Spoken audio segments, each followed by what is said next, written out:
Okay, welcome back mga scalper. Another technical analysis for BTC and wag na nga nating patagalin pa. So daily time frame is nag-form siya ng doji candle which is undecided to if below average yung nangyayari kung makikita nyo.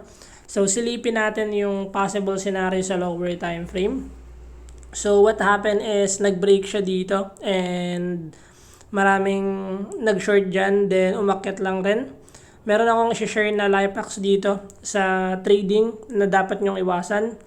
So ganito, kung makikita nyo to sa 1 hour time frame, if alam nyo na yung trend is galing sa taas, then nakita nyong nag-break, wag muna kayong mag-short without lower low or lower high or pullback dito, then short. Bakit?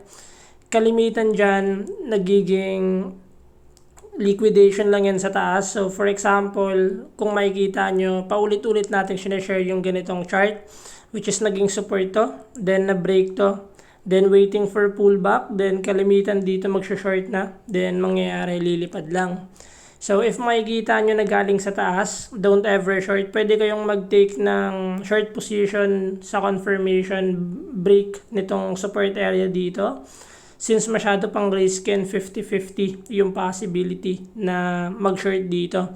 So yun lang yung mga share ko. Again, pag nasa taas na yung market, ito yung mga iiwasan nyo. Since paulit-ulit lang na nangyayari to sa market, kaya always wait for confirmation pa rin like red candle dito to confirm yung bias before taking short position. So currently, after ni BTC gumawa ng breakout dito, so fake out lang yung nangyari, umakyat lang rin, and currently nasa range to ni BTC dito.